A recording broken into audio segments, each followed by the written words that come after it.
இன்றும் நம்ம மத்தியிலே ஜீவித்துக் கொண்டிருக்கிறார். அவர் ஜீவிக்கிறதே நம்மை ரட்சிப்பதற்காக. நமக்குன்னு ஒரு ஸ்தலத்தை ஆயத்தப்படுத்துவேன் சொல்லி இருக்கிறார். அந்த ஸ்தலம் மனிதர்களால் உண்டாக்கப்படாத ஒரு ஸ்தலம், மனிதர்களால் கட்டப்படாத ஒரு ஸ்தலம். அதுவே தேவனுடைய ராஜ்யம்.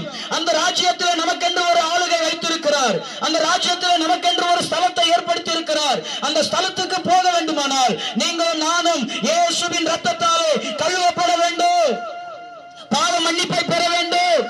இந்த உலகத்திலே நமக்கு பாவ மன்னிப்பை கொடுக்கக்கூடிய ஒரே ரத்தம் இயேசுவின் ரத்தம்.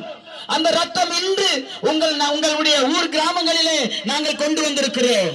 இந்த ரத்தத்தை நீங்கள் ஒவ்வொரு மனிதனும் இயேசுவே என்னை கழுவும், இயேசுவே என்னை சுகமாக்கும், இயேசுவே என்னை மாற்றும், இயேசுவே எனக்கு ஜீவனை தாரும், இயேசுவே எனக்கு ஒரு வாழ்விடத்தை தாரும், இயேசுவே என்னோடு பேசும் என்று நீங்கள் சொல்லும் போது என் தெய்வம் உங்களோடு கூட பேசுவார். என் தெய்வம் உங்களுக்கு சுகத்தை தருவார். என் தெய்வம் உங்களுக்கு ஆசீர்வாதத்தை தருவார். என் தெய்வம் உங்கள் கடன் பிரச்சனைகளை மாற்றுவார். அவர் ஒவ்வொரு மனிதனும் கேட்கும் போதெல்லாம் கொடுக்க வல்லவராயிருக்கிறார். இப்படியாய் 2000 ஆண்டுகளுக்கு முன்பதாய் ஒரு சகோதரியானவர்கள் தன்னுடைய வாழ்க்கையில பெரும்பாடு ஸ்திரீ உள்ளவராய் இருந்தபோது சொத்தை எல்லாம் வித்தாங்க, சுகத்தை காணவே முடியல. ஆனா ஒரு நாள் இயேசுவை பற்றி கேள்விப்பட்டார்கள்.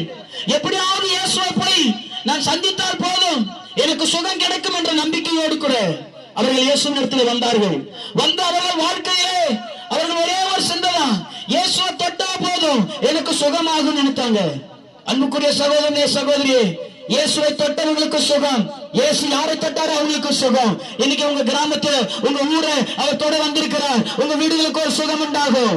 அந்த சகோதரி தன்னுடைய இருதயத்தில் விசுவாசித்த வண்ணமாகவே அவருடைய தொங்கலை தொட்டார்கள், அவருடைய துணியை தொட்டார்கள். 12 வருடங்களாக இருந்த வியாதி சுகமானது. உங்களுக்கு இங்க வீடுகளில உங்க குடும்பங்களில ஒருவேளை உங்களுடைய சரீரங்களில ஏதாவது வியாதி இருக்குமானால் சுகமாக்கும் இயேசு ஒருவர் உண்டு.